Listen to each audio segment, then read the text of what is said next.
BJP के पूर्व प्रदेश अध्यक्ष और सांसद दीपक प्रकाश ने कहा कि प्रधानमंत्री नरेंद्र मोदी ने देश की जनता के नाम पत्र लिखकर अपनी भावना को व्यक्त किया है। उन्होंने कहा कि झारखंड में आदिवासी और मूलवासी समाज बीजेपी के हैं। सोरेन परिवार ने आदिवासी समाज को ठगा है। दीपक प्रकाश से बात की हमारे सहयोगी राजेश कुमार ने।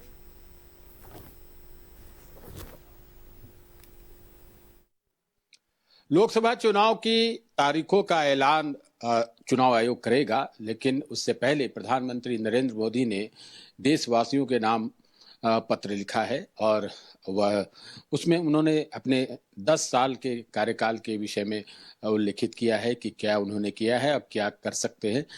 हमारे साथ हैं झारखंड भाजपा के पूर्व प्रदेश अध्यक्ष और राज्यसभा सांसद दीपक प्रकाश जी। हम उनसे जानेंगे, पत्र लिखकर उन्होंने बहुत सारी बातें कही है, इसका क्या मतलब है? देखिए, प्रधानमंत्री जी देश की जनता के साथ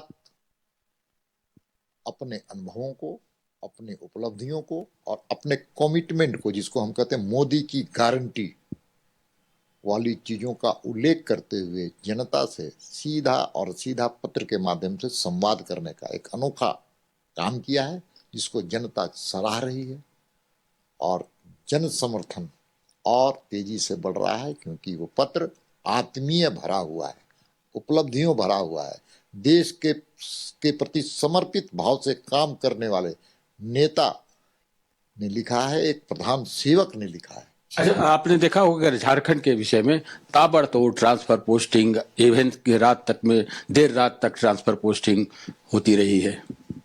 झारखंड ने यह भी देखा है कि एक मुख्यमंत्री का भी ट्रांसफर पोस्टिंग हो चुका है।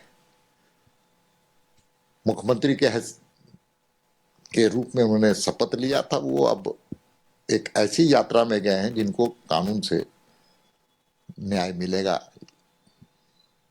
तो इसलिए जहां तक अफसरों की ट्रांसफर पोस्टिंग का सवाल है, ये तो उद्योग बन चुका है। पिछले 4.5 साल के कालखंड में पूरी तरह से उद्योग के रूप में साबित हुआ है। कुछ बदलाव देखा है आपने पिछली हेमंत सरकार और इस सरकार में, जिसको आप लोग पार्ट 2 कहते हैं? हेमंत सोरेन पार्ट 2। हेमंत सोरेन जिस प्रकार से काम कर रहे थे, भ्रष्टाचार में आकंठ डूबा हुआ, बाजों की चलती है, नाम बदले हैं, चेहरे बदले हैं, लेकिन काम नहीं बदला है, काम नहीं बदला है। लोकसभा चुनाव में आप देखें कि जो सत्ता पक्ष के लोग हैं, एक विषय को बड़ा जोर देकर उठा रहे हैं, वो कि हेमंत सोरेन को जेल भेज दिया गया एक साजिश के तहत, और कहीं न कहीं एक सेंटिमेंट उभारने का प्रयास हो रहा है। आपको लग रहा है इससे कोई खतरा हो सकता है? देखिए, जिस प्रकार से घमंडिया गठबंधन ने ऐलान किया था, आह्वान किया था कि जेल अगर हेमंत सोरेन चले जाती हैं तो झारखंड में बवाल हो जाएगा, हंगामा हो जाएगा। अब तो जनता भूल गई है उन चेहरों को जिन्होंने इस राज्य को लूटने का काम किया था। नहीं, आदिवासी समाज भी समझता है कि आदिवासी समाज को अगर किसी ने सबसे ज्यादा ठगने का काम किया तो झारखंड मुक्ति मोर्चा के द्वारा किया गया, कांग्रेस के द्वारा किया गया। अब उनको एहसास हो रहा है केंद्र सरकार की योजनाओं को लटकाने, अटकाने और भटकाने का काम इन लोगों ने किया। इसलिए भ्रष्टाचार, परिवारवाद और तुष्टीकरण की राजनीति ने इस राज्य के चेहरे को विकृत करने का काम किया, और इसका अगर दोष किसी को है तो हेमंत सोरेन की सरकार को है और वर्तमान में जो सरकार चल रही है उनकी।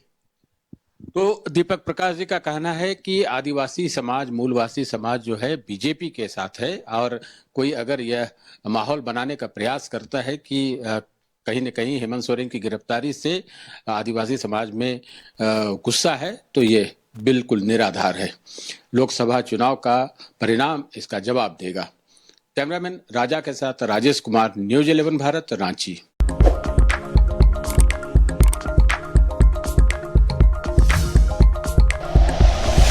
Like and share videos, subscribe करें हमारा चैनल और प्रेस करें बेल आइकॉन। न्यूज़ 11 भारत, सच है तो दिखेगा।